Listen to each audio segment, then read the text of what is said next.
Le récit de la troisième visite de Jésus-Christ à Béthanie est relaté dans Jean 12. À cette occasion, Marie oignit les pieds de Jésus avec un parfum de nard très coûteux.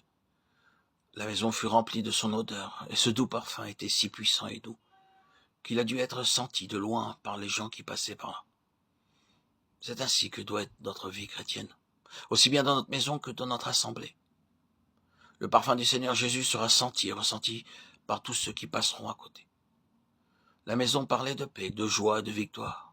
Mais avant, c'était une maison remplie de tristesse, d'incrédulité, de pleurs et de murmures quotidiens. Maintenant, elle était devenue une maison de joie et de bonheur. Avant que nous soyons nés de nouveau, nous sommes comme une maison de deuil, et nos vies sont pleines d'échecs, de fautes, avec beaucoup de problèmes. Comme Béthanie l'était au chapitre 11.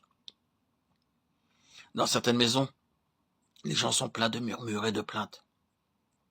Et cette maison était aussi comme cela autrefois. Mais elle est maintenant pleine de paix et de joie. C'est une maison de fraternité, d'adoration et de victoire, parce que sa puissance de résurrection est entrée dans la famille.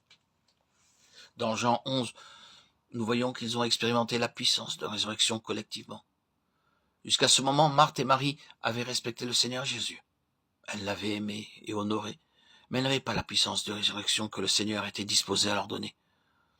Comme nous voyons aussi dans Job 1.1, Job respectait Dieu et l'honorait dès le commencement. Dans Job 1.1, il nous est fait la description de Job. La parole de Dieu dit qu'il était un homme parfait, un homme droit, un homme qui craignait Dieu, qui évitait le mal et qui avait une parfaite idée de Dieu, comme nous le voyons dans Job 42, 5, 6. Mon oreille avait entendu parler de toi, mais maintenant mon œil t'a vu.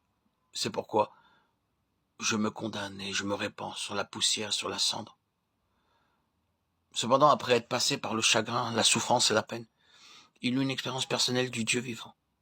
Il en fut de même pour Marthe, Marie et Lazare. Ils passèrent par une peine extrême, comme il est indiqué au chapitre 11. On avait dû les ridiculiser, se moquer d'elles, parce que, ayant reçu souvent le Seigneur Jésus dans leur maison, ils n'étaient pas venus lorsqu'elles le firent chercher quand leur frère fut malade.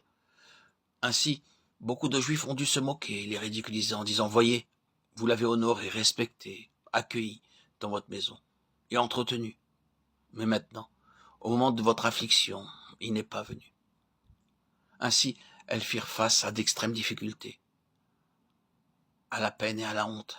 Mais par cette douleur, elles expérimentèrent la puissance de résurrection.